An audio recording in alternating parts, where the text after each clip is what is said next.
This episode of the Off-Road Podcast is sponsored by Warn, Power Tank, and Medical Gear Outfitters. Off-Road Podcast, episode 311, Wheel Talk with Andy. Tonight, Aaron makes a black line, Jeremy does some trimming, and Ben gets sand in his shorts. Welcome to the Off-Road Podcast, a podcast about everything off-road. We cover the news, review products, and interview people in the off-road industry. Tonight, I'm your host, Jeremy. Ben will probably be joining us sometime, and Aaron is here as well. Also, we are joined this week by Andy from Warn Industries. Welcome to the show. Thank you. Thank you for having me.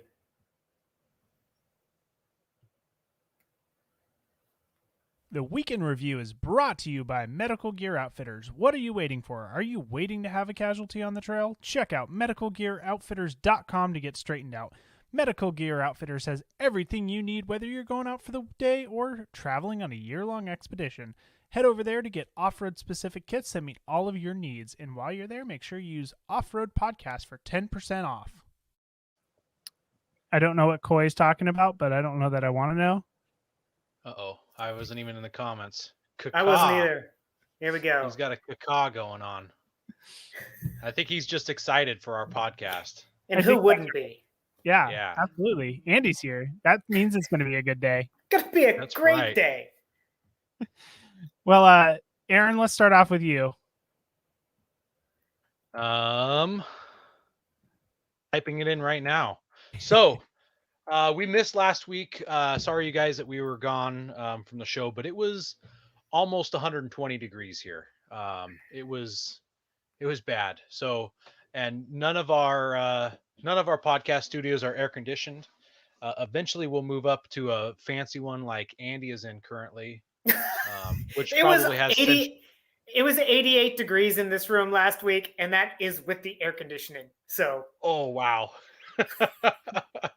Okay, well, it was hot there too then. Yes. So yeah, we postponed last week, which is a bummer because I had so much to talk about. 2 days prior to when we would have had an episode, that Saturday morning, Coy and I started at 5 o'clock in the morning. So that means he had to leave his house like before 4 o'clock in the morning to come up to mine.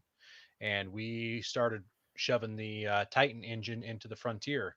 Ooh. And we got it all put in and got it fired up on essentially the first try. We got the truck running. It was more like the third try, but the first and second tries were, oh, we forgot to plug the MAF in. Oh, we've got these grounding things that weren't connected.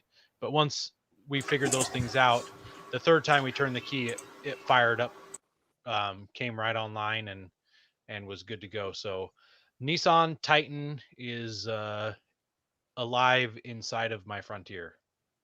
That is so cool. That's awesome news. It's got a lot of torque. And tomorrow I'll be dropping the new tune in it since I did some data logging, and we'll see what the new tune does to it. I'm super excited to take it out and drive it with all the torque that it's got. And where I mentioned that Aaron makes a black line, it does a one tire fire like nobody's business. Yeah. Did you upgrade the drive shaft at all, or is it still good? So the transfer case on back to the rear drive shaft and then the rear axle is all Frontier. Okay. And then obviously the front axle going forward is Frontier, but I replaced the front differential with a Titan differential because that was part of my suspension swap. So I got all of that done at the same time I was doing the engine swap. So I'm Titan width up front. The Titan differential I installed also came with an ARB air locker in it.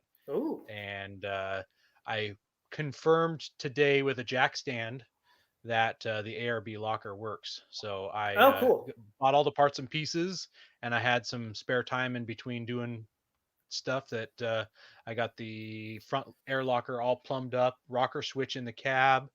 I had 3 leaks at my ARB compressor that I got them all figured out. I had to get some O-rings and put some more of that plumber's tape Yeah. on stuff, and then the air chuck where you plug into the compressor was loose, so I just had to like screw it back down. So basically every day since the engine has been running, I've been tinkering for multiple hours, chasing down transmission leaks all over the place. I used fuel line instead of transmission line for the cooler hose, and apparently that was the wrong thing to do. It's too malleable. It's not made for the heat and pressure of transmission fluid. So got that switched out, and it hasn't leaked since. Today when I got home, steam started pouring out from under the hood, and one of the coolant hoses that goes to the heater core had popped off. We didn't tighten the clamp on that one. Oops. So lost most of my coolant somewhere. So yeah, it's just little tiny things. Like I said, just tinkering every day. And I'm leaving basically in 2 days for Moab. I leave Thursday morning for Moab, so I've got all day tomorrow and all day Friday or all day Wednesday to pack everything up. Plus, I have to work those 2 days. So you make it sound like you're in a time crunch. Yeah. Well, that's okay because you're trailering, right? So just have your wife drive and you wrench on the trailer. Oh, you're trailering it. I am. You got nothing to worry about. Well, I did have something to worry about because the truck is a full inch wider than the rails on the trailer. I reached out to some people just to get some ideas on what I should do, and it turns out that with the tires inflated to 45 psi, the sidewalls squish enough to fit between the 13-inch tall side rails. So so it's actually holding it. It's actually holding it on. I know. I don't even need to strap it down. Duh. Yeah. It's like you made it that way. Yeah. You know those U-shaped bike locks like back in the day? Those big. Yeah. If I just put one of those through the tire and clamped it to the side rail, it'll be good, and nobody would steal it. Better yet, just drill some holes in the side and just put lag bolts into the tire. Lag it in there. I like that idea. You know, a lot of those bike racks back in the day, like Kryptonite and all those U-locks, they had it like, if your bike gets stolen, we'll pay you $1,000. I bet if somebody stole your Nissan Frontier, they probably would, give you $1,000 for it. Compensate me for it. I'm just saying. Yeah. There we go. So the truck is basically done. I got the last skid plate on today after I confirmed I wasn't leaking anything. So I didn't get my ham radio installed in the cab. That's about it. I've found out that one of the headlight retrofits that I did is arcing all over the place. So but it's been in there for like 6 years, so it's time to buy a new retrofit. Are you driving it at night at Moab? I've got auxiliary lights for that, so I don't even need them. Yeah, you don't need the headlights. Or I'll just unplug that one side. Yeah, there you go. Just do a blackout run. There we go. I should borrow someone's night vision goggles and do a blackout run. That'd be sweet. Yeah. So Moab leaving Thursday at 6:00 in the morning. We're driving to Idaho and staying the night there. And then from Idaho, we make it to Moab the next day. So 2 hours driving down. I'll be in Moab for 4 days.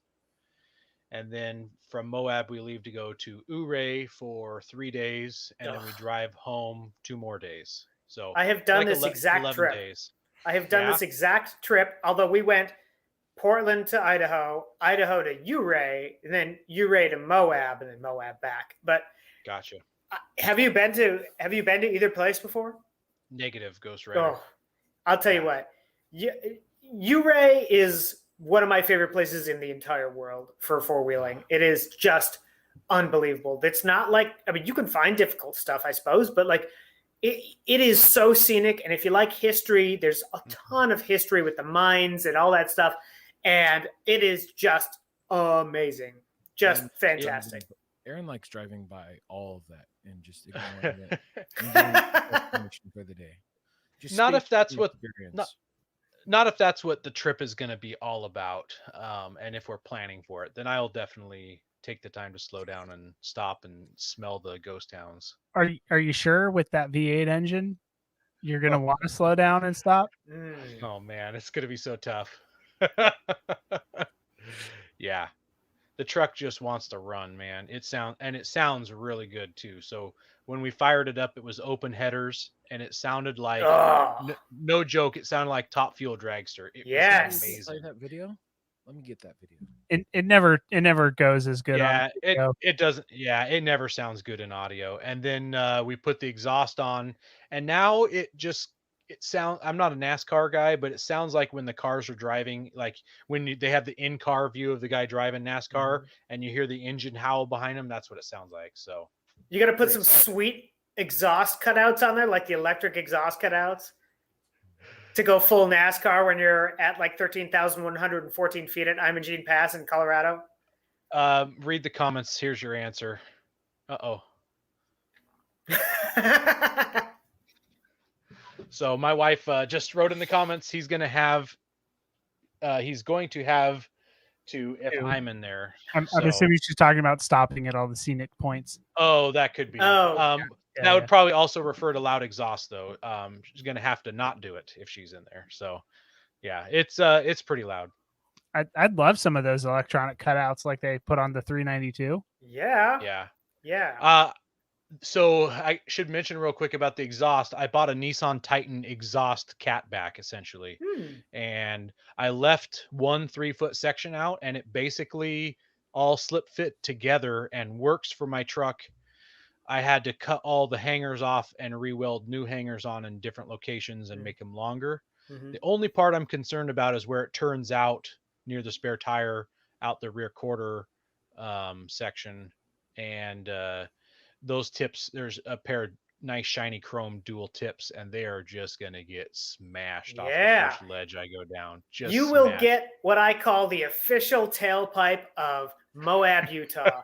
My Jeep Cherokee had the official tailpipe because it went to Moab during Easter Jeep Safari. My Mitsubishi Pajero, which invaded Easter Jeep Safari this year, also has the official tailpipe of Easter Jeep Safari, so or of Moab, Utah. So, well, the exhaust for that tip section it's essentially those two and a 90 degree and a clamp. So if that happens, I plan to just take them off, and I can fab something that comes towards the rear a little farther and just dumps to the ground at the rear, and I won't have to worry about that in the future. But nice. for now, they're shiny. They were shiny last night when I was washing the truck. I was like, I can't get this stuff off of the shiny chrome. What in the world is this? It's baked on rubber, and it's all up the back fender of the truck. I've got little rubber chunks just melted to it. Here we Well go. played, sir. Well Startup number 3 attempt. Ready.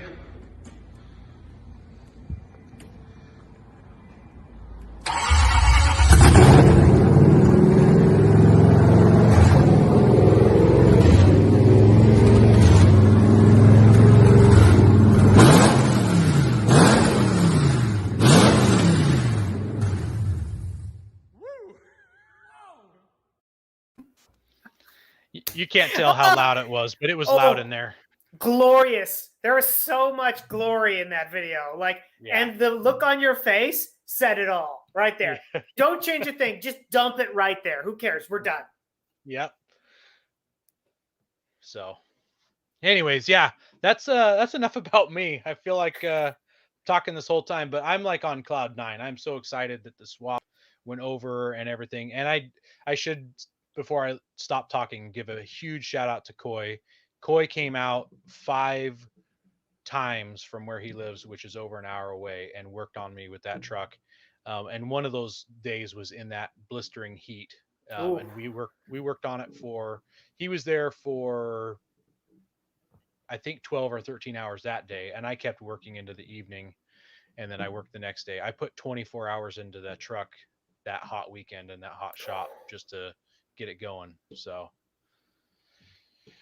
yeah. Brutal. Yeah, but it's going. Ben, you're back. You might need to move your microphone a little closer also. You're a little quiet. There we go. What have you been up to? Yeah, that's good. Let's see. Well, I went to Montana, right? Yes. Did you I mention the stuff I got done on the trailer before I went to Montana? I can't remember. I think so. So just so I did the battery, I put in the lights, and then I got the fan installed, and then I went to Montana. I went to if you're familiar with it, I went to Flathead Lake. I've got the one picture I took of the lake. That's not me in the lake, because nobody wants to see that.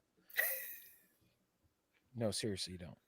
It is a beautiful place, though. That area It is is. gorgeous. I mean, that's from the beach right there, and it is just crystal clear. Yeah. As you get Flathead as Lake you is get out- amazing. as you get deeper, it turns green. But when you're in the shallows where it's like 20 feet deep, you can see to the bottom. It's I think I absolute- have that. I think I have that same picture of Flathead Lake of those exact rocks from when I honeymooned in Montana. Yeah. So we go to Montana pretty regularly. We've got family there. My son attends a summer camp on Flathead Lake, and this year we decided, instead of like driving there and dropping him off, let's just go camp on the lake. So we spent 3 days on the lake, and then picked him up afterwards. We went down to the grandparents. Trailer made it in one piece, no exploding axles. The gazebo was great. We were able to throw it over one of those big, the big long picnic tables with the overhang. Yeah, that on thing them. is huge. Yeah, that's awesome. Yeah, that G6 is a big boy. I could probably fit my trailer in it. And then I used a shower tent as a changing room because trying to change in a teardrop trailer when you're 6'4", it's not very convenient. Like Andy, you might be able to squat in there and do something, but still not all that comfortable. Oh, buddy, you've never tried to change in a backpacking coffin tent, have you? No. Oh my not goodness. my cup of tea. That would be something, because I was going to say, and I'll talk about this in a minute, but we when we were traveling and we had a sleeping platform new in our van, and I mean, like, we could barely even like get in to the van. The sleeping platform was a little high, so I cannot imagine one of those. Like, is this one of these like bivy tents that's on the ground, or Yep. yeah, it's.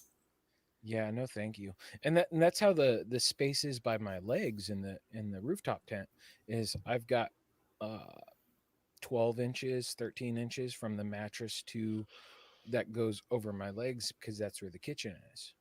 So yeah, but everything went good. That was fun, and I'm back. Does your Gazelle have the gazebo one? Does it have more than one opening? Like, could you back your trailer galley into one of the openings and then go in and out another opening? So technically I could actually, yeah.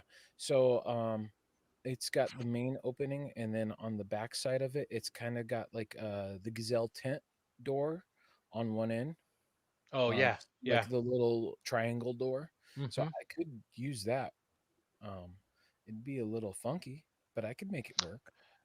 Might have to like if it was like really nasty out, and if you had Yeah. that thing up to the back end or something and popped a table up inside of it, you could be cooking in there or keep you out of the bugs or something at least a little bit. My only concern with that is the trailer's 6 feet wide. Oh, and So maybe the I'm not opening. sure- I'm not sure the Yeah. door is big enough. So That's possible. but I mean, I could just cook inside the Gazelle. It's more Yeah. than spacious enough. But I mean, the Gazelle did great in keeping the bugs out. I was really impressed with it. There's skeeters everywhere, and only time we got skeeter bites is when we were outside by the fire. But I did run across one problem. I picked a shady spot so I wouldn't have to worry about keeping the trailer as cool and using the fan as much. Charging my batteries, like the whole campsite was very shady, so I had to like go out to the road and lay out my panel and my battery, and kind of I didn't want to just leave it there because someone could walk by. It's a state camping ground and pick it up. But it did lead to lots of interesting conversations of people with RVs and stuff, and they're like, "Oh, what's that? Oh, how's that work?" And so I'm like breaking What's down that? how solar works. Yeah. So, like, You didn't just 50-year-old refer them guy. to our 2 episodes on solar? No, I did. I did. I was like, hey, I could go on for years about this, but here's 2 episodes of a podcast that I talk exclusively about solar power. And then I discovered I thought I bought an MPPT charge controller, and I did not. I got the other style, which is not as efficient for charging. So I'm getting already got 2 more batteries, and then I'm getting a different charge controller, and I'm doubling my capacity because more power, baby. Because running out More of power, baby. running out of power in the middle of the night when it's 100 degrees during the day, and you're trying to get that airflow going through the trailer, it kind of sucks. Yuck.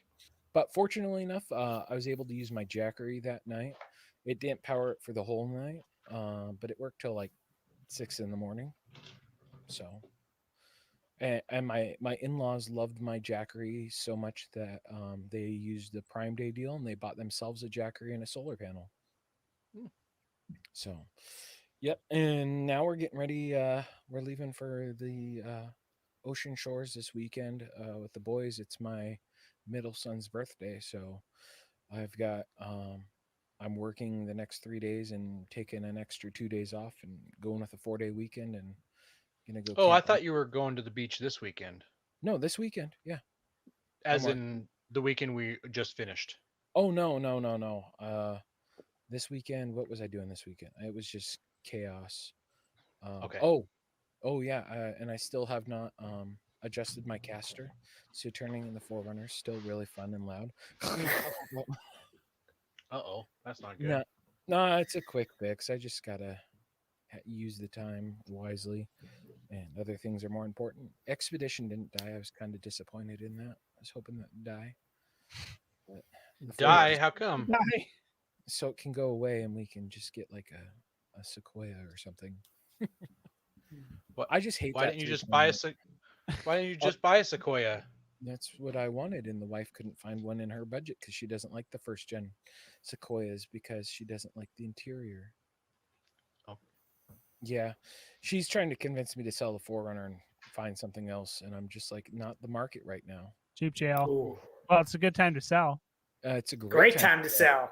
I could- Terrible time to buy.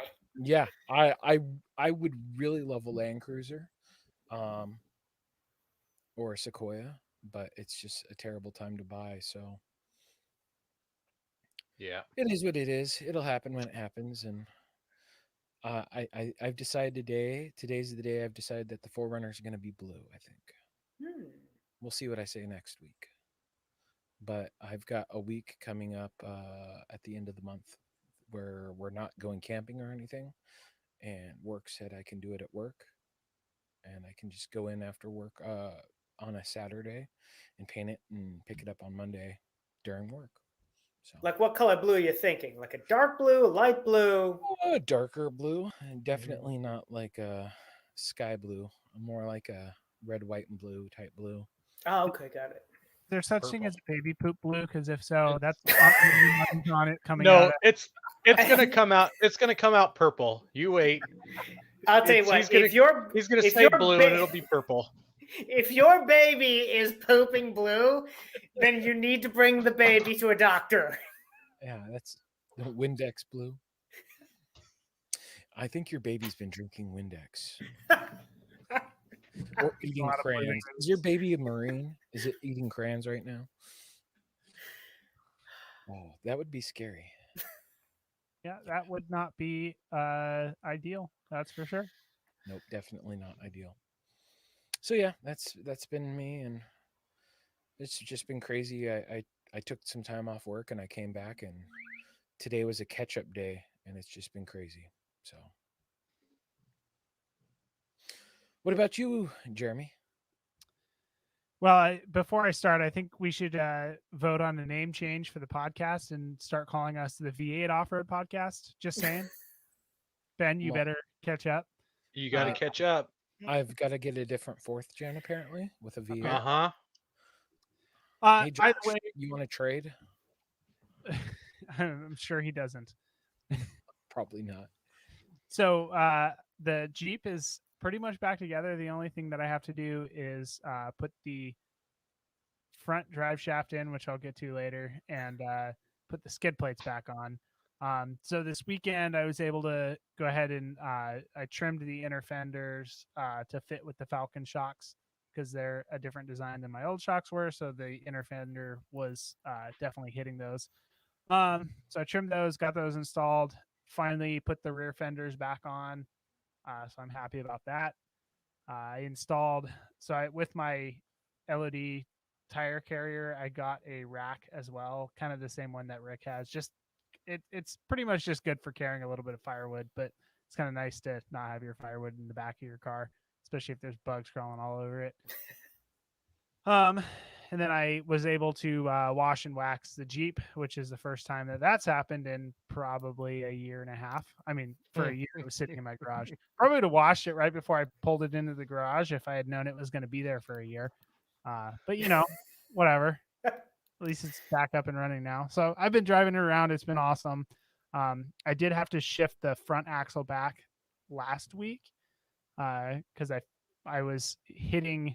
So I ended up. Did I talk about this on the show? How I was hitting the my spring was coming in contact with my sector shaft brace. So I ended up removing the sector shaft brace, but also shifting the axle back. And the drive shaft up front was too long, so I had to send it back to Adams, and they shortened it up. And it should be back here tomorrow. So I should be back with a full 4-wheel drive again. I've been in a 2-wheel drive Jeep. That is amazing turnaround speed. Oh yeah, they're super fast. I really got to hand it to Adams Drive Shafts for that. I mean, being in the business right now, everything's taking way too damn long. Customers are complaining, and that's yeah. They're still meeting their 2-day turnaround time, or so like on new drive shafts, they're still meeting their 2-day. We'll have it shipped out to you from ordering, and that's fantastic. But yeah, sounds like Josh is interested in interviewing for Ben's position in the podcast. Oh, sounds good. We're gonna have to replace Ben with someone that has a V8 4th gen. Yep, I think he's lobbying for himself there. Oh well, I mean, if he can edit, that'd be great. This is a replacement, not a. Well, he'd need to learn to edit. Jeremy, I would have never believed that I would have my rig up and running and wheeling before yours was up and running and wheeling. Yeah.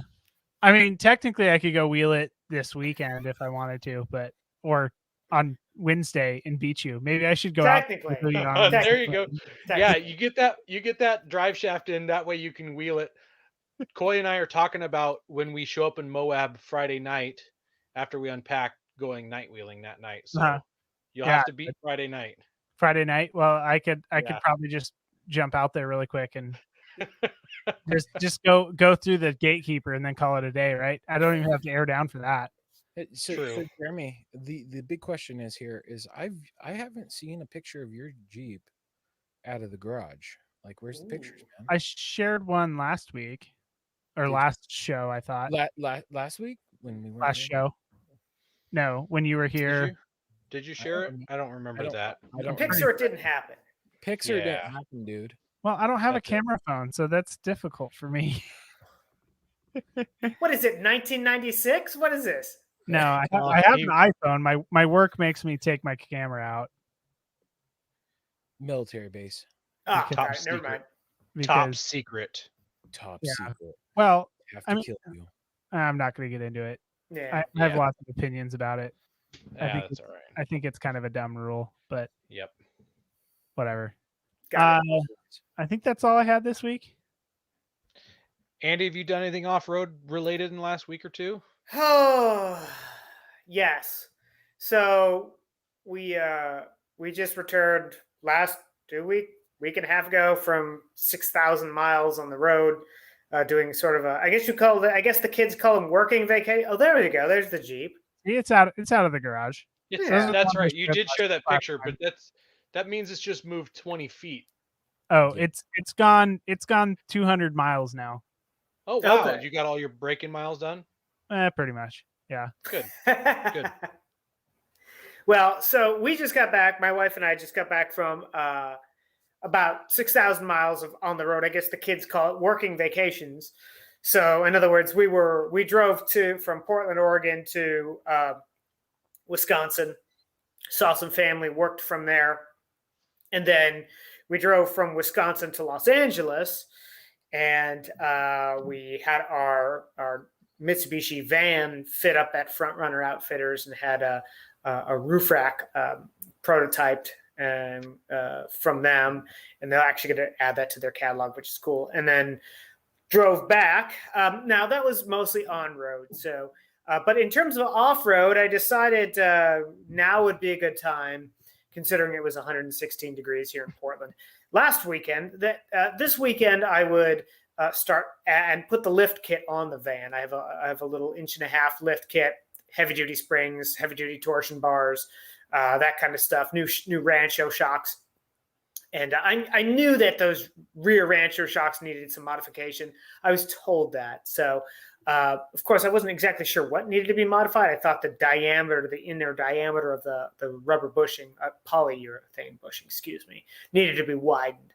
So I did that using a stick with 50 grit sandpaper on there, which was a very long process for one bushing. Decided that wasn't gonna cut it, so quite literally. So I used the Dremel tool, and that seemed to work a little bit better. By the way, I had to take the insert. It's a metal insert from the original shock absorber, so I had to get the grinder out, cut those open. Anyway, then I ended up grinding down the bushing because it was too wide and all this stuff. Again, I knew there was some modification that had to happen here. So there was all kinds of pink dust all over the ground. Looked like a clown exploded in my driveway. But anyway, so I got one done. So I've got a bunch of other things to do. But I got the springs in on the van. And it's just, basically I'm creating bespoke shock bushings in my driveway here in Portland. So anyway. It's a mess, but I'm working on it. So getting that going. How much of the kit have you got installed? Well, so when you work on a vehicle that's 27 years old, like all of my vehicles, actually 27 is the youngest vehicle that we have. You quickly realize when you dig into stuff that anything rubber that's on the outside of the vehicle has turned to stone. And so, or has dry rotted away. And so as I was slowly, I took the shocks off. And then next was using some spring compressors to get the rear springs out. And then I realized I should probably take the sway bar off to help get these springs off. And the bushings that were holding the sway bars, the sway bar bushings, they were completely dry rotted. As soon as that sway bar came off, they fell into multiple pieces. So I can't just go to AutoZone and get myself some sway bar bushings for a 94 Mitsubishi Delica Space Gear. So I'll have to order those from Canada probably. But I got the rear springs in today. I got one of the two shocks that needs to be modified, completely modified. But it's quite a process because I have to rob the original shock absorbers of these steel inserts that go inside the bushings. And on 27-year-old shock absorbers, those steel bushings have fused themselves to the original bushings. So usually I take a grinder, cut open the eyelet, pop that rubber bushing with the steel sleeve in it, and then I take a big flat blade screwdriver and a hammer and kind of get rid of as much bushing as I can. Then I put said bushing on a metal stick and I light it on fire. And then this is no joke. This is what I do. And I basically burn off as much rubber as I can, put it in some water to cool it off, then take a file and or a knife, get the rest of that residue off, and then it's ready to be put on the workbench, and then I have to bore out the center of the new shock absorbers for these to fit. So anyway, this is what I do. One of the only times that rig is going to burn rubber. Oh, well, okay. I will say the van has more power than any of the other vehicles that we own. So it's got, I know it's not a Nissan Titan V8 powered Frontier, but it does have 232 foot-pounds of torque. Oh, that's really good. in Yeah, '94 sure. at the Crank. But anyway, like when we were in Malibu, because we'd never been to Malibu. We're like, let's go check out Malibu, and it was like 30 degrees cooler at Malibu than it was in inland. Oh, But there are some crazy canyon roads that kind of go over the hill back in the inland. And there was this one road, Decker Canyon Road or Decker Road. I have never seen hairpins like this. It's at this crazy angle, and then it does this hairpin, and we go around the corner, and like I have limited slip in the van, and it was just like roasting the tires. I'm like, whoa! Don't get used to that feeling, Andy. But anyway, Wow. yeah, it's yeah. I tell people I have 16 cylinders in my driveway. That's among 4 vehicles, but yes. anyway, yeah. So, And how many turbos for those 16 cylinders? I do have 3 turbos. Yes. See, that's Yeah. pretty good. Yeah, some Hiroshima howlers. You know, they just kind of do their thing, which isn't much, but you know, it is what it is. So, Yeah. You've got more turbos than I have. I do, and less horsepower probably combined in all 3 of those than you have in your 4Runner. So, but that's Not okay. his 4Runner. What's that? Not his 4Runner. He No, probably not has his- a cylinder or something. Have you seen how I drive? I mean, that thing's probably clapped out by now, and one cylinder's half the pressure that it should be. I will say that when we were driving through southern Utah, and it was screaming hot. We got basically outside of Grand Junction, Colorado, and it was over 100 degrees. This is the onset of this heat that we had up here, and even on the highway, like 70 miles an hour, we were starting to get on inclines, and I was watching the temperature gauge slightly start to go up. So we'd turn the AC off going up the hills and sweat and watch the needle go up, and then we get to the top, turn the AC back on, and the needle will go back down. And so we got into a rhythm of that. But yeah, it was so hot. And then we came back here, and it was 116, and that's crazy. So 236. So you brought it. horsepower. You brought it with you. it's my fault. Yes, we once we got up to once we got to Wisconsin, the day before, I think, about a mid-trip, actually, it was just stinking hot. And it just didn't end until last week. So it's probably my fault. Most things are. Hey guys, we're looking to reach more listeners. We're going to start reading Apple iTunes reviews on air. If you hear yours, send us a message with your address, and we'll send you an Off-Road Podcast sticker. You can find all of our social media by just searching our name. Now, go hit that subscribe button. We also want to thank our sponsor, Patriot Patch. Head over to patriotpatch.co and check out their selection of great patches, shirts, cleaning mats, signs, and stickers. You can also join the Patch of the Month Club for $15 and receive a patch, matching sticker, and artist proof each month. There we go. Here is this month's patch. Make treason legal again. So they got a guillotine with a subdued American flag and some blood dripping from it. Pretty dark, but a lot of times these July ones are patriotic in a different way. So we've talked about how they come with the artist proof and the sticker. So here's the sticker, which is a really nice quality sticker. I figured that maybe we'd show the other parts of the Patch Club stuff. And then the artist proof is this card, which shows the previous 12 months. And then on the other side is the sketch for what the patch eventually becomes. So pretty neat if you're a collector and you want to collect these things. Yeah, neat stuff. Yeah, I don't know of many patches that come with the artist proof and all that. Yeah, it's cool Yeah. artwork. I'm lucky I can even like write my name, let alone draw anything. So I think we're all in the same page on that.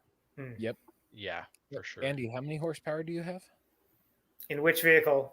The Delica? 140 at the Crank. I've got 100 more than you. That's not surprising. Most people do. Yeah. Weird flex, but okay. That's the highest horsepower vehicle I have. I have 4 vehicles. Oh, I I mean Ben. I mean on Ben. No, I bet Andy has a vehicle with more torque than Ben's 4Runner, though. 200. 266 torque. Oh, you still got me by about 30 foot-pounds, I think. Well, Alright. it's probably a lot less than that now with the way I live. So is mine. What year is your Forerunner? No, 06. Yeah, okay, yeah, mine's a 94. So, Yeah, but I only have like 55,000 miles on mine. So yeah, I've got like 230 something now.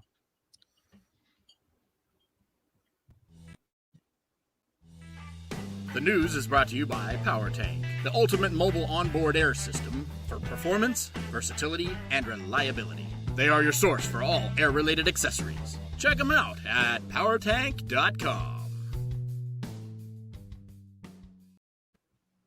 Well, this first news article here, well, it's all Jeep news this tonight, but the first news article, what's that? I said there's some Bronco in it. Only to talk about how Jeep just smashed Bronco. Yeah. Anyway, so Jeep it's kind of been leaked. I don't know if I've seen it officially announced, but they have leaked a new package for the Jeep called the Extreme Recon package. And so basically the Extreme Recon package is just aimed at becoming best in class again. So it comes with 35 inch KO2s, some 17-inch beadlock ready wheels. Maybe Andy will discuss that a little bit more later, what that means. Some 456 axle gears, which is awesome. If you get it in a 6-speed manual, you will get it in your crawl ratio will be 100-to-1, which is the first time that any production vehicle has been over 100-to-1, which is a really good feat. It's on 1.5-inch lift, specially tuned shocks, and then it bests the Bronco in approach, departure, ground clearance, and water fording. So we can go through those really quick. It's real quick about the specially tuned shocks. The way they have that worded in the article makes it sound like it's the same shocks, but they are just valved different for what they're doing. Yeah, I'm sure. So the Jeep, well, we'll go for the Bronco specs first. So the Bronco approach angle was 43.2 inches, and this is all 4 doors with 35-inch tires. Degrees approach angle. And on the Jeep, it is at 47.4 degrees. So almost a full 4 degrees better, which is pretty amazing. The breakover angle on the Bronco is 26.3. The breakover on the Jeep is 26.7 degrees. So just barely got over the Bronco on that one. Departure angle. So for the Bronco is 37 even, and for the Jeep is 40.4 degrees. So like another, again, like 3.5 almost degrees better. The ground clearance on the Bronco is 11.5, and on the Jeep is 12.9. And then the water fording, they just barely raised the bar. So it's 33.5 on the Bronco and 33.6 on the Jeep. Oh, I bet they just did that on paper. They're like, okay, what's the Bronco? Okay, yeah, 0.1 more inch. They just Possibly. raised the intake or something just a little bit. Just change the angle of the intake. So this is, you said, was 4-door to 4-door. Do you know, is this package also going to be available on 2-door JL, or is it just the 4-door? No, it's just going to be available on the 4 doors and only on the Rubicons and the Rubicon 392s. Got it. So you will have to pretty much max it out to go ahead and pick up this package. But it's kind of nice to see a vehicle on 35s, built from the factory. I don't know what you're really going to need to do other than maybe armor up, and you'll probably be pretty capable wheeler. So it says that it's available on Wrangler 4 doors. It doesn't say Rubicon. It says Wrangler 4-door and Wrangler Rubicon 392. So it might be available on any of the Are you sure it's not just 4-door Wrangler Rubicons? Well, the word says available on Wrangler 4-door and Wrangler Rubicon 392. So I'm looking at another article that says Wrangler Rubicons, and I've seen that other places. Okay. I've just seen those two. So this article just isn't clear enough then. Yeah. There was they missed a word there, and that's a keyword too.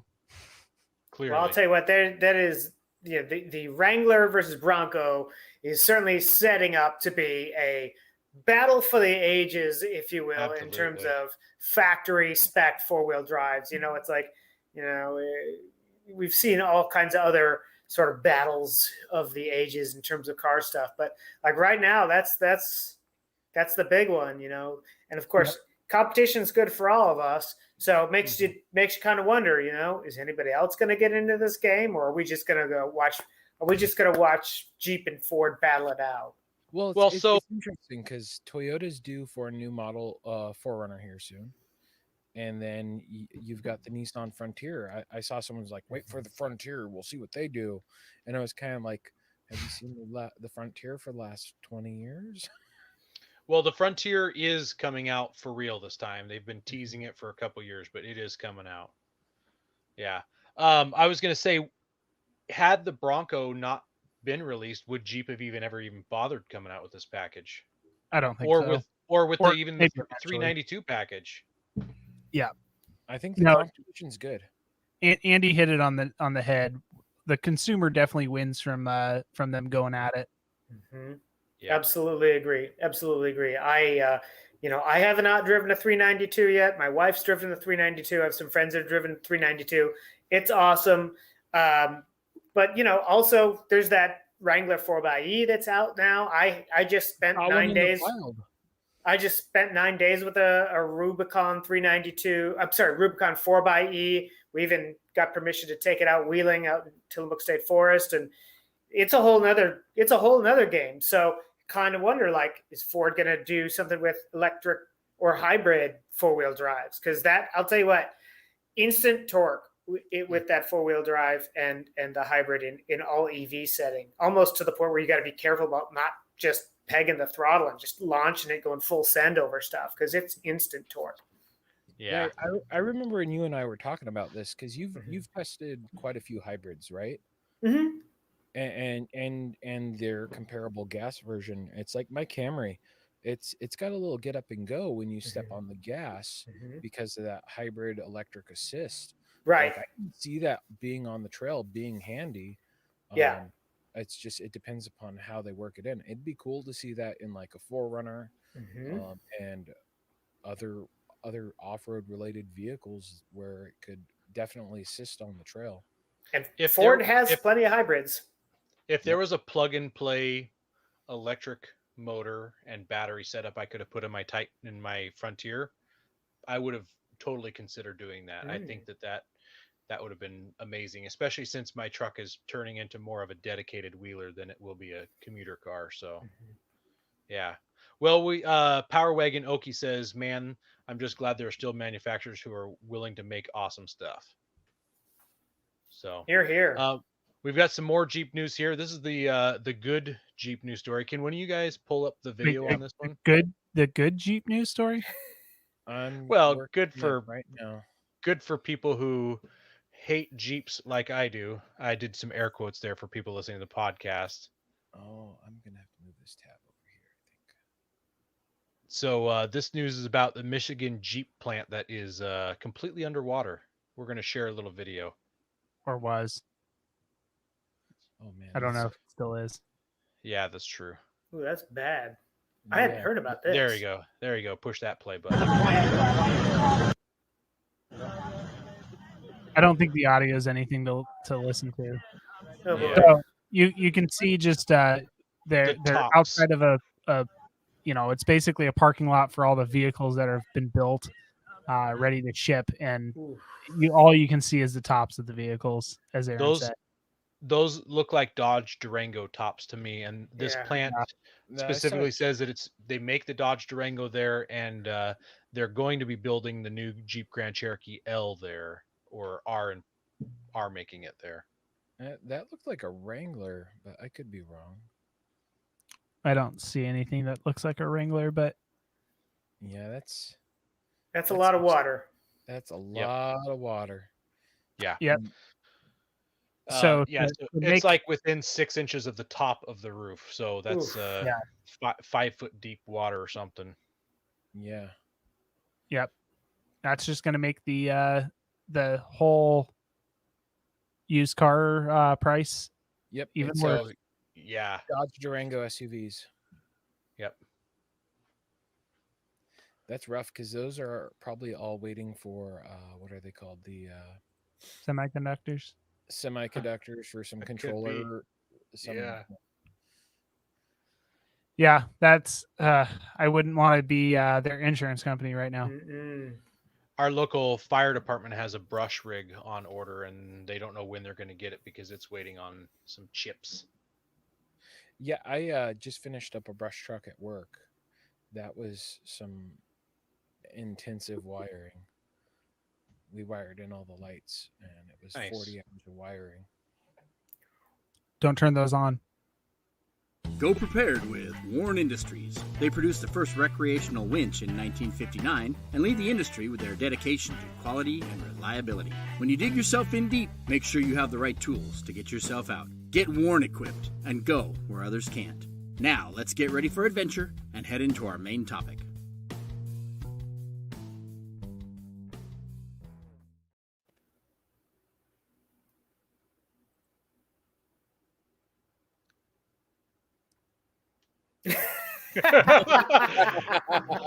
Just waiting for somebody to speak. So yeah, tonight we're going to be talking about wheels, and we've got a really good guest on with us. Oh, See I see did what you there? did there. You guys Yeah. should have talked. You guys should have talked because I make the dad jokes. Well, we really wanted to do this episode for a Oh, long time. hold on. You can't just reuse his dad joke. That's not the way this works. I don't know. I'm really tired of it though. Yes. Oh boy. Well, so yeah, we got Andy on. He's going to talk to us about types of wheels, the benefits of bigger, smaller, wider, narrower, and stuff like that, and then maybe other parts of wheels like bead locks, wheel adapters, wheel spacers, and stuff like that. So we've got 8 minutes before our show is up, Andy. Ooh. Just kidding. We We're run going long long. every time. We're The going lightning long. round. The lightning round. Let it rip. All right. Well, I'll tell you what. So I'm just gonna I'm gonna put my PR hat on for one moment here, and that is Warren Industries does make a host of wheels now. They're called our Warren Epic wheels. We have 3 styles, and all 3 of those styles are available in a black or a gunmetal finish. The center caps are a bit of a nod to the Warren Warren hub, which is it's a gold center cap, looks a bit like the original 4-wheel drive hub. We also have an optional center cap that's black with a red hub. And then they are currently all for a Jeep fitment. So Jeep JK, Jeep JL, Jeep Gladiator. So it's a 5-on-5 lug pattern, also 5x127. They're compatible with factory lugs. They're compatible with TPMS sensors. They feature a number of certifications for quality. It's an aluminum wheel. We say they're built for the life off-road. And if they're not good enough, we wouldn't put our name on it. So, but anyway, they come in, like I said, 3 different styles. The jackhammer, which is sort of a multi, looks like it's got a bunch of beadlock kind of deals going on. It's very military looking. We have the moonsault, and then we have the diamond cutters, which is a 5-spoke, multi 5-spoke kind of look. But anyway, so there's always a sort of there we go. We've got the diamond cutters there, the moonsaults, and then the jackhammers, as well as our optional center caps with the black and red. So yeah, these are great for the Jeep owner out there, and hopefully we come out with some new other applications here sooner than later, which I'm personally looking forward to. So. But yeah, wheels are one of those things. Just as on a broader topic, like I'm a wheel pervert. I love them. I love wheels. Like I'm a junkie when it comes to wheels. I just love them. And Did you create a Facebook group for wheels? Maybe, yeah. It's a four-spoke Fanatics because I've always liked four-spoke wheels on cars and trucks and whatnot. And the Nissan Frontier came with four spokes, as did the did. Xterra. So, yeah, four spokes Fanatics, which is for all you four-spoke people. So I'm a part of one called Three Spoke Elitist Jerks, which is another Facebook group. I just love wheels. I've always loved wheels. Even as a kid, I would pour through Car and Driver. They'd have like the tire rack ad with all the different wheels, and I used to go, "Oh, they're so cool." But so we run currently. Well, I should before I go there. There's also all kinds of arguments about aluminum versus steel for four-wheel drives, right? You can if you bang up a steel wheel, you can bang it out with a hammer in theory, right? Put it back into shape, right? But aluminum is less weight and less unsprung weight and all of this. And then there's bead locks and non-bead locks and all the latest technology. I think the Icon has this new deal where I can't remember exactly what they call it, right? But they're basically driving bolts in around the rim of the wheel, the lip of the wheel to keep the bead on there. It's not a traditional bead lock, which is pinching the tire bead, but there's all kinds of things to talk about with wheels other than just like what color and what style, but from different sizes to offsets, which is going to be where the center line of the wheel is on the center line of the wheel is on the barrel, and lug spacing and wheel adapters, and it's just there's lots to talk about it, and I just find it fascinating. So currently on our three vehicles, we have our van runs a steel wheel because we figured if we ever do take it out of the country or overseas or something like that, getting a replacement steel wheel pretty easy.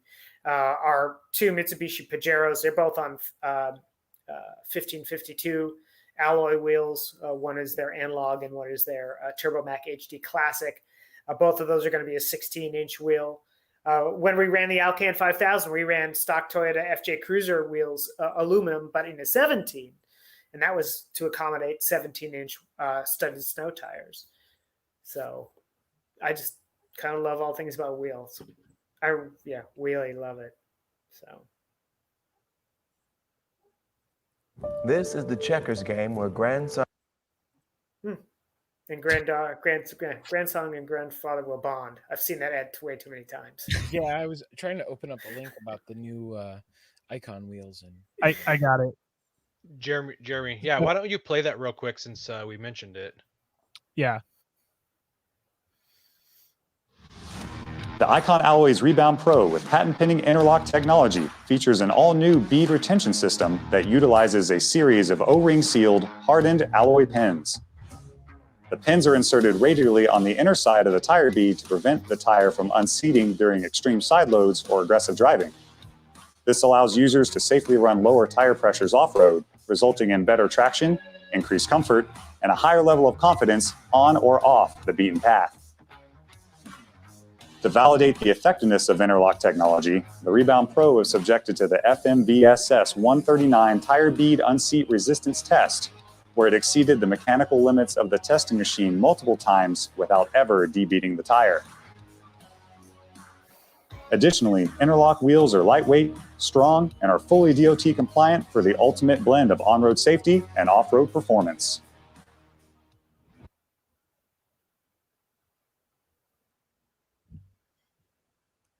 I didn't see the video personally, but I don't know. The video didn't show, Jeremy. It didn't? No, I saw a gray screen and I thought, well, maybe my internet is lagging, so I'm glad it wasn't just me. I thought. Yeah. Okay, well, I'm gonna just play the video while we talk about it, or should I just replay it? Play it again, but without sound, and we can talk over it. Yeah. Okay. I can't believe. Oh, dang it! I think I got rid of it. Let me go into my history and find it really quick. Okay. Well, yeah. Okay. For those who don't like. And now I got some light bar headlamp ad going. So, hey, Andy, how do you like Yeah. wheels? I like them. Those look good. Are they real bead locks? They are real bead locks. Ah, looks good. What? I'm trying to see what brand that is. Dirty It's, Life. He Oh copied. yeah. Mhm. I copied Jeremy. Yes, he did. All right. All right, so here we go. So this you is can see working. it now. So when I went full screen, you guys couldn't see it. Okay. Yep. I There see we how- go. Yeah. So these are these bolts that go in like that, and then they sort of go against the bead on the tire, go through the wheel lip and onto, they sort of hold this tire bead in place, or so it seems. There's a good cutaway of it. So in theory, it's keeping that, it's basically making the lips longer, sort of, as it looks to me. Mm-hmm. Yeah, it's creating an inner lip for the bead to go against. Sure, yeah. And it's showing some shear there. They must have like an O-ring built into that bolt head. Yeah. Just to, They did talk about that. Did they? Yeah, interesting technology. It's a neat innovation. I don't think anybody's done that before. It would be interesting to see how well it works, compared to, the real bead locks are so good at low pressure, right? I mean, you can literally run no pressure because it's clamped onto the tire bead. It's holding it in place. So this is not holding it in place, but it is more, looks to me like more it's like guiding it or keeping it sort of. I think we had talked a little bit before the show about possible tire spin on a wheel. It may not lose the bead itself, so you'd be able to, throw some more PSI at the tire to keep it from doing that. So yeah, I don't. Does that really? I guess maybe when you're aired way down, that could happen. Yeah, I mean, Kravik did that on our last snow trip. He spun his tire on his rim. Yep. It is something that is possible. I suspect that it's going to work pretty well for just the more casual off-roader who just, airs down to, 10 or maybe even lower, maybe goes down to 5 occasionally, like just to, if they get stuck or need to do a really hard obstacle or something. But I don't know. I don't see this unseating bead locks. I think it's a very good option to have out there, though. Yeah, I wish they would have done the inner bead too. Because like a traditional bead lock, you still run the risk of de-seating your inner bead.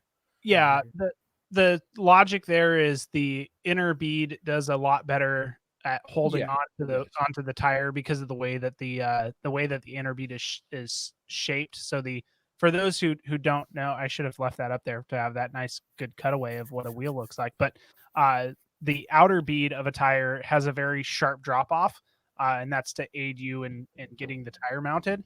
The inner bead is a nice level shelf. So especially if you have any air pressure in it at all, you don't have the catastrophic debeading occur on the inner bead nearly as often. It still is possible, but it rarely happens. Right. Another one that I've seen out there is Method has their bead grip, I think they call it, if I remember correctly.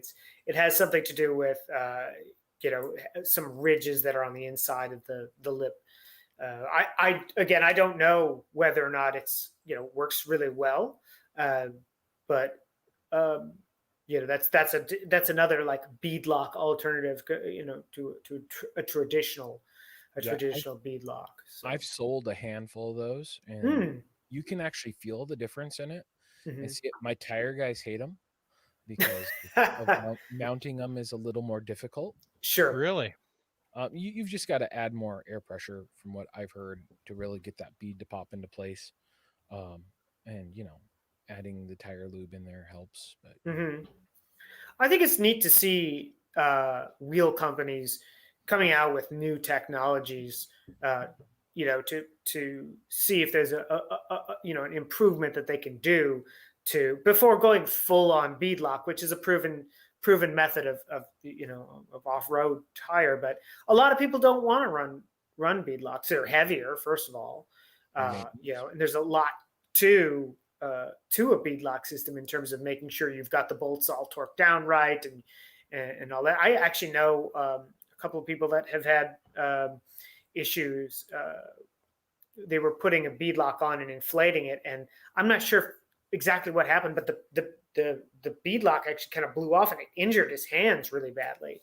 Huh. So yeah, I don't know the ins and outs of it. I just know that he was telling me the bead lock. I don't know if a couple of bolts failed on it or what it was, but you know, going to a bead lock wheel is really going to the next step in terms of legitimately like hardcore wheel and tire setup. You know, I mean, you again, like if you're on 40-inch tires or 42s or something big like that, I mean, you drop down to 2 psi or something. I mean, you're going everywhere. You can go everywhere. So the idea behind the bead lock is still super great. I've never personally run bead locks. I'm not generally wheeling hard enough in my rigs. You know, I never built rock crawlers or anything like that. I've always had more of a trail rig. So I generally don't go under 10 psi. But you know, you can hardly talk about wheels without talking about tires, considering. And so a lot of people, especially in snow or sand, where that higher flotation can help at low psi. A lot of people will say, "Oh, well, what do you air down to?" I'm like, "Well, I'm going down to 10." They're like, "Well, I was going to go down to 20." I'm like, "Well, 20 psi is like barely even dropping your pressure." I mean, it is, right, if you're going from 35 or 40, but going down to get that wider footprint, especially 10 psi or under, really does help in snow and sand and whatnot. And that's really where with those low psi's is where those bead lock wheels can really help. So yeah, and your wheel size really comes into play with all of that too, with how much sidewall you have. Because having a 40-inch tire with a 17-inch wheel gives you a lot more wheel, like Jeremy. Versus if he had a 40 with a 22, that's a lot less sidewall and a lot less flex in his sidewall to allow for that longer. So I mean, like, I generally advise people get the smallest size wheel that you can fit on your vehicle.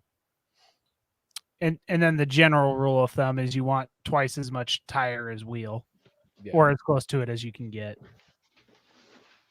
So if you have 17s, you probably want 35s, or 34s. But who runs a 34? I know some people make them, but yeah.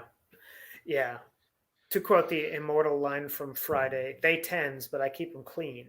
So, but no, but I think that what's interesting is I'm going to date myself here, but back in 1994, I went to the Dodge dealership in West St. Paul, Minnesota, and saw a new Ram. This is the first redesigned Ram truck. And it came with factory 17s. And we were just like, on a pickup truck, 17s? Like, that's crazy, right? And now, of course, you can get I think you can get factory 22s, if not bigger than that, on GMCs and whatnot. But I was at a Jeep Jamboree about 2 years ago. And there was a gentleman with a very nice two-door JK. And he was wheeling it on 20s with, I think he was running, if I remember correctly, it was like a 37 by 1450 20, if I remember correctly. But I just remember being like, I never thought I'd see the day where I'd see a Rubicon on 20s, wheeling. I mean, they were 35s or 37s. It's not like these were 42s. But he aired down to like 12 or 15 psi, went everywhere, but it's just incredible to see how big wheels have gotten, and tires to match, for that matter, I mean, we're seeing factory 35s from Jeep, like we had talked about in the news section. Like, I remember when 33s were like a respectively big tire. Now 33s are like, oh, how cute, 33s. Yeah. You're a beginner when you're on 33s. You're a beginner on 33s. That's so I must be a beginner, Aaron. Well, no, according to the internet. How about that? Okay. According to the internet. That's true. Well, I mean, it and the joke there too, by the way, is that, nowadays you hear some people being like, well, you can't even do any trails in Moab unless you're on 35s. Like, have you ever seen a flat fender? My God. Yes. I'm going to Moab in 2 days, and I've got 33s. Oh. Am I in trouble? Oh. Am I wasting truck? Am I wasting my time? Yeah, you might as well just stay home. Well, it's funny because you think about it. I mean, XJs, the big step is you go a 3-inch lift, and you'd throw on 31-inch tires. Been there. Yeah, same here. And then you would, and, then if you did a 4.5, I think you could fit a 35. And Yeah. it's like, and then Jeeps, it was great. You could do a budget lift, and you could fit a 33 on the JKs, and then like it quickly blew out of proportion to, all right, I can fit 35s if I do a 3-inch lift, and all right, I'm going to do 1 tons and this lift, and now I've got 40s. Right. Yeah. And the Completely other out of top, hand. the other thing to think about too when you're talking wheels and tires is gearing. When you jump up to, like, okay, so I had an 01 Cherokee. I had the aforementioned 3-inch lift and 31 by 1050s, I think it was. But mine was a manual, and it was a 307 gear ratio, I believe, if I remember correctly. And I re-geared it, and I wasn't sure, do I go 410s or do I go 456s? And I thought, well, what the hell? Let's go 456s, because I'll probably go to 33s or maybe 35 someday, right? Well, going from a 307 to a 456 was like too much, especially on 31s. And so it had this crazy harmonic, and at 60, 65 miles an hour, it had this harmonic like there were subwoofers in the back constantly firing, going woo, woo, woo, woo. I drove to Moab and back, and down to Arizona and back with it like that. And I came back from Moab. My front pinion seal was all leaky, and my axle seals were leaky, and the Jeep was not happy going that fast on road. Now, off road, it was fantastic. It was creepy and crawly for what it was, and I had an ARB locker in the rear, and it was freaking great. And I loved it when people were like, "Man, how did you like? I'm on 35s. I couldn't do that. How do you do that? Like, well, it's just okay. I mean, that's not my first rodeo either, but it was my second rodeo. But but having having good gearing and stuff like that is good too. But it all comes down to wheels and tires too. Tires first, wheels maybe second. But I also tend to think that there's nothing you could do to any vehicle, off road or on road, anything that'll affect the look of a vehicle more than a set of wheels. Well, one thing you got to keep in mind, though, you mentioned tires first, wheels second, is you have to know how big your brakes are, like what's the minimum wheel you can run. Great point. Yeah. Nothing I have has big brakes. And so actually nothing I have has big anything, but except big personalities. So, but especially if you go downsize, like I have my buddy Martin, he got a 2020 F-150 with the FX. I believe it had the FX4 package. And so when you get the FX4 off-road package, I believe they upsize you to a 20-inch wheel from a 17, which is kind of counterintuitive. Yeah. So he had factory 20s, and he went down to a 17 with a bigger sidewall because he actually uses it off pavement. So, I know big wheels are sort of the thing these days, but, having more sidewall, I don't know, maybe I'm old school that way. I prefer having more sidewall. I ran a 33 by 1050 R15 tire on my 15s on one of my rigs, and then I ended up going up to a 16-inch and going to a 255/85 R16. So that's kind of a tall, skinny setup, But if you've got an older rig, like my 91s and 92 Mitsubishi, those came with 15s. Well, it's getting harder and harder to find 15-inch wheels these days. Good luck. And then harder to find 15-inch tires too, right? So nowadays, with the JKs being so extremely popular and running a 17, it's like everything is 17, 4Runner 17s. So, if you're trying to keep it old school, you're generally looking either at a steel wheel or an old, used alloy wheel from somebody. And most vehicles, like for the 4Runners, for instance, you cannot fit a 16-inch wheel on the 5th gens. In my 4th gen, if you have a sport or no, a limited, you can't fit a 16-inch wheel. You can on an SR5. So I ran into the opposite when we did the Alcan, and we went up to a 17-inch tire to run a 235, I believe it was 235 7017 Nitto Exo Grappler studded. And Nitto didn't make a tire in a 16 that was going to work for us. So we had to go up to a 17 just because that's the popular size is the 17. So there are still companies, BF Goodrich. I run BF Goodrich KM3s on one Pajero. I run BF Goodrich KM2s, KO2s, excuse me, on our van. And you can still get those in a 30 by 950 or a 31 by 1050.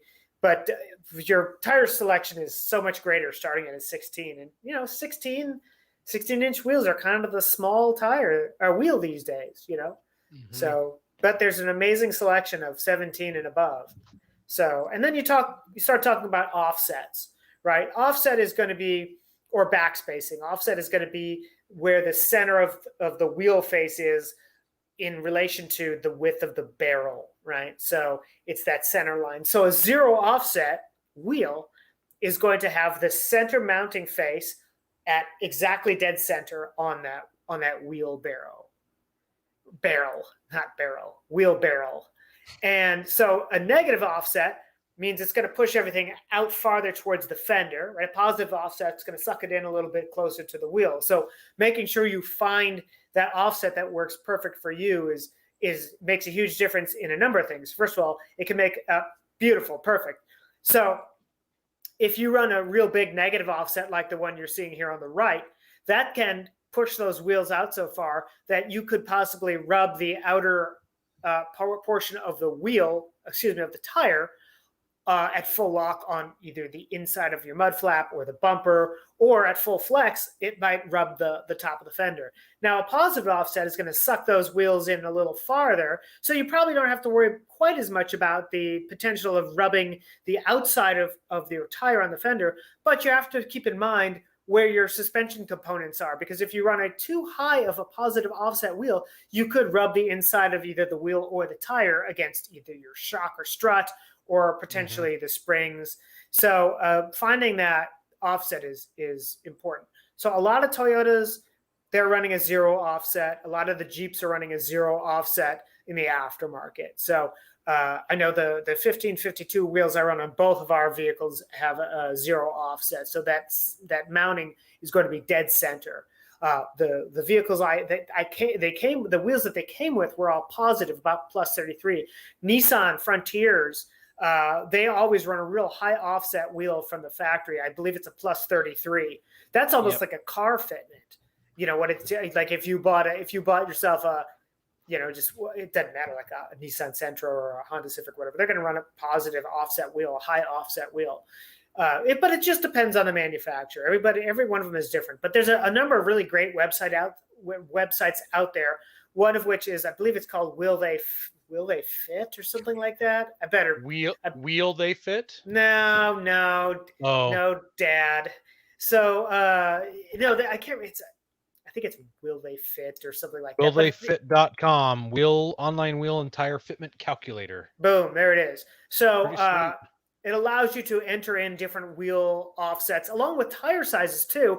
And it gives you sort of a basic outline of what will rub and what won't rub, and all the distances of where things will be in relation to the wheel offset. So by the way, sometimes you may hear this referred to as backspacing, and it's measuring the same thing. It's just you're using the metric system versus imperial.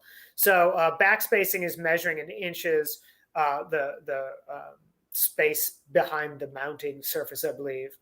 So I can't remember who said it, but somebody says, as much as I love America, there are some things in the metric system that are just easier. So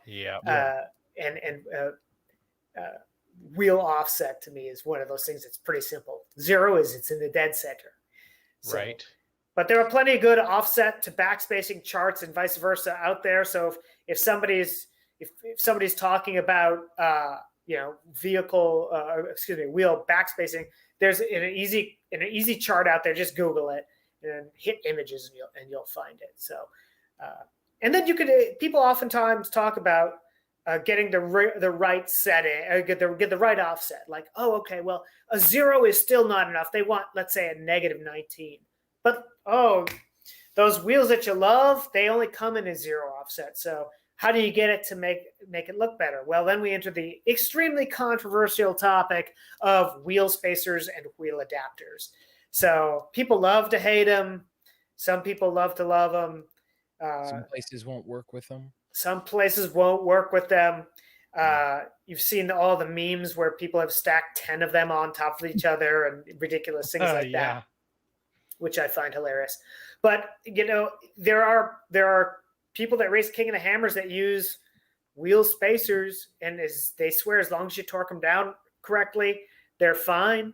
There are people who don't think they should ever use wheel spacers. You just get the right wheels that fit.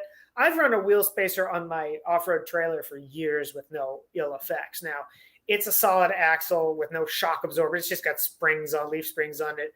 It doesn't see a whole lot of action to begin with, but compared to something you would daily drive or something like that. But they're, like I said, people love to hate them.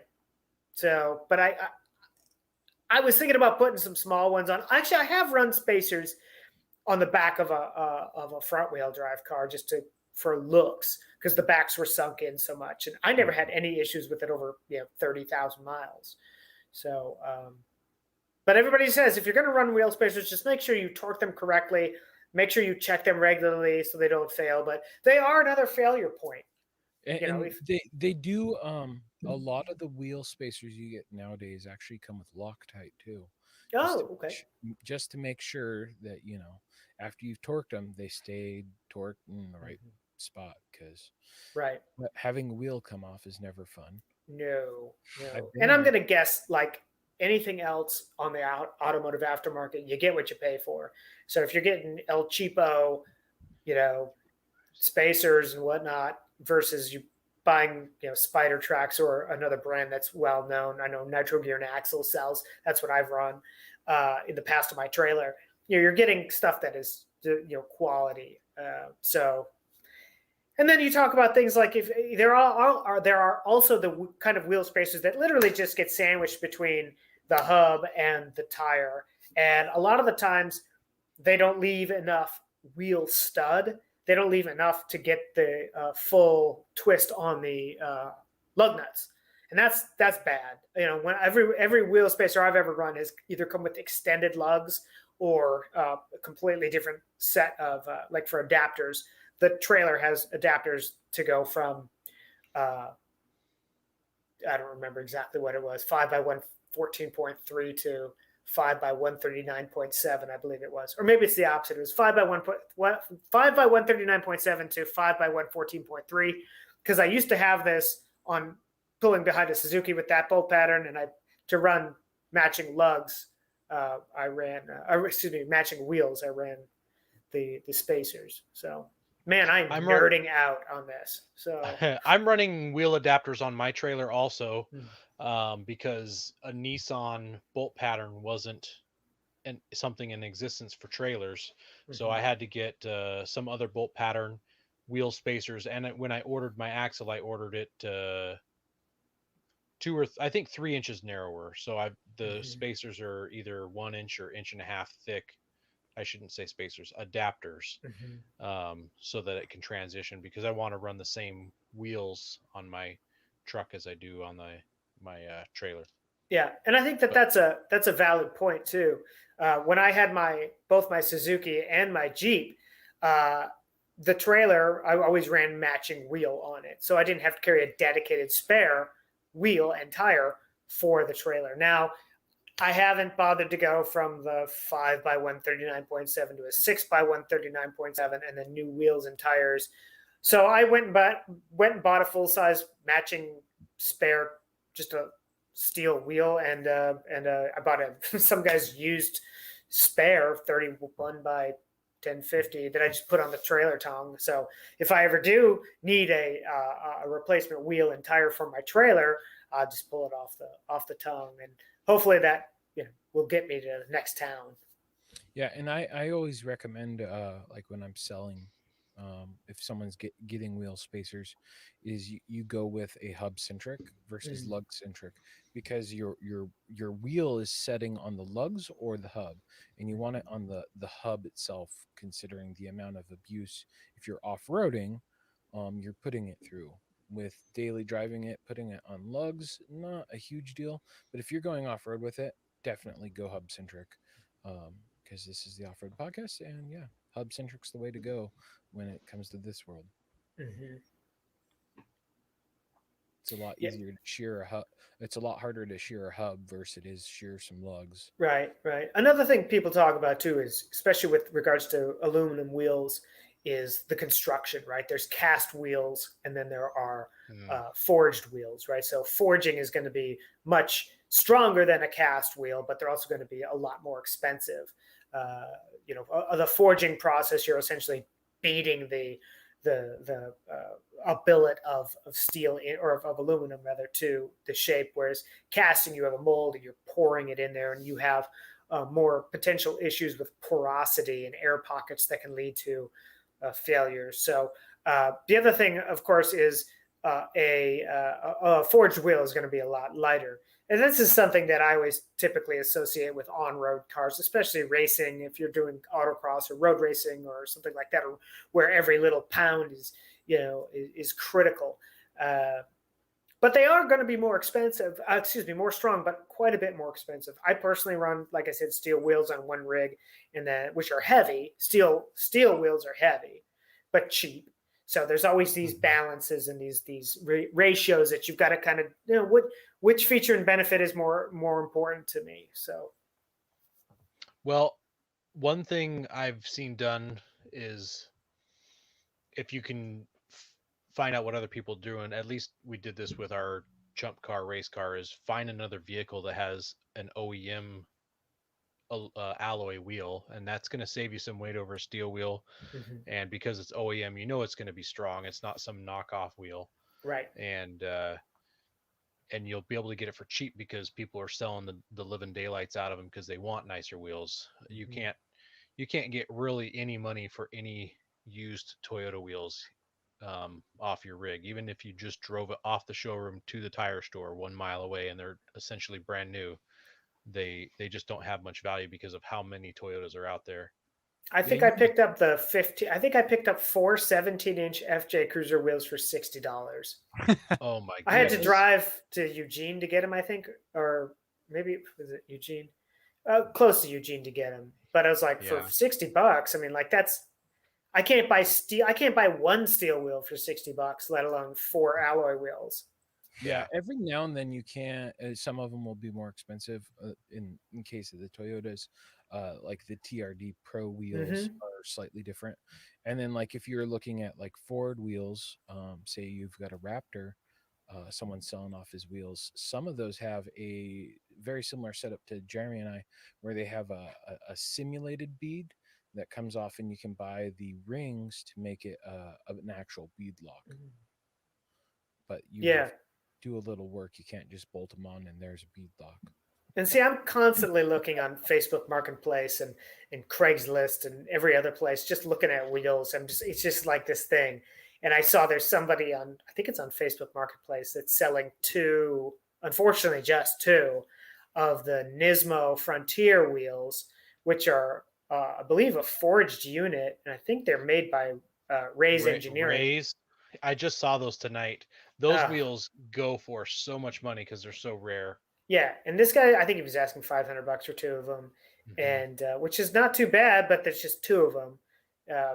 Of course, the offset, I believe, is like 30 or 33 on them, which is higher than I would want on any of my rigs. But then I thought, well, we could get wheel spacers, so, and then I would probably sand off the Nismo, considering they'd be going on a Mitsubishi. But it's the idea that they would be forged Ray's wheels.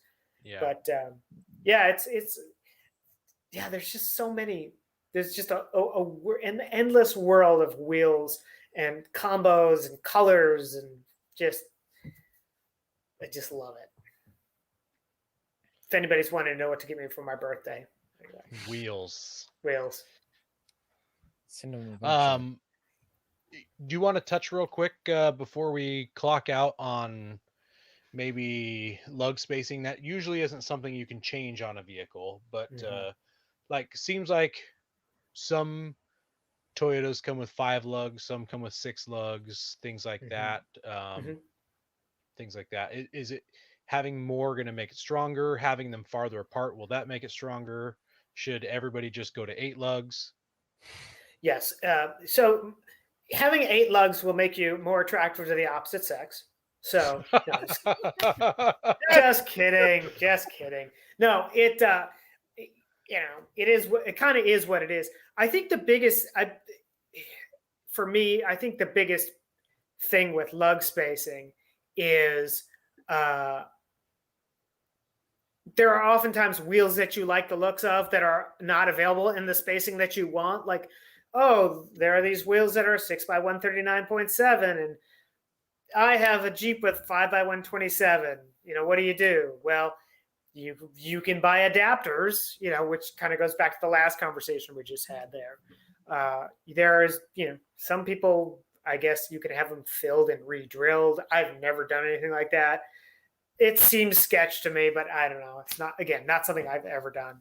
So, but you're other than swapping hubs and knuckles and stuff like that, which some people will do. Somebody in one of the groups I was in was saying that they found like, oh, hey, these wheels, but they're only available in a 5 lug. What's the fastest way to go from 6 to 5? And I said, wheel spacer. She's like, well, I'm not doing that. Well, you asked the easy way to do it. So I'm not familiar with any other easy way to do it. So if you've got a Toyota with 6 lug and you're in love with an 8 lug wheel from a Super Duty, you probably just need to either buy a Super Duty or get adapters, so Axle swap. Or just axle swap it. Just a real simple thing to do on your lunch break. Yeah, easy. Yeah. Yeah, it's just one of those things. Well, Greg is writing in here. He says, can you explain why scrub radius is so important with wheel choice and tire size? No, I can't. I don't know anything about that. So I know a little bit of scrub radius. So it's a mixture of the your lower ball joint and the center of your wheel. And if you have, I can't remember exactly, it's your camber angle. And what it does is it affects how your contact patch as you're driving down the road, it's your pivot point is your exact center of the footprint, and it affects tire wear, and you get squirm. So if it's I think it's 0, you get instability on corners and such. And it's a big deal with racing and off-roading. There is a good. It affects your turning radius and all that. I believe. So I'm guessing if you put some like really positive offset stuff on there, maybe that's going to really mess up your scrub radius. Yeah. Or negative, Yeah. Is this the Greg Henderson that did the FJ, or not the FJ, the Wagoneer updated JK? Oh, there we go.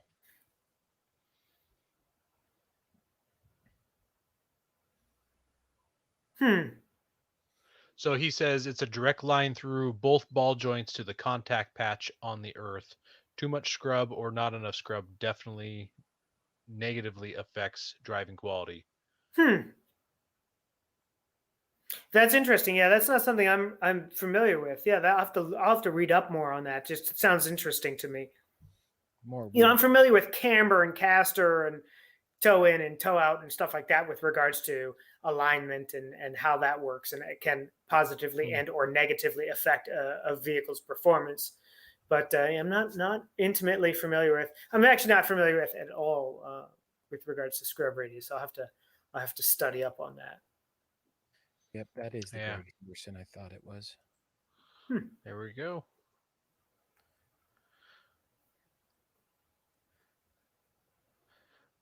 All right. Well, oh, look at that. Oh wow.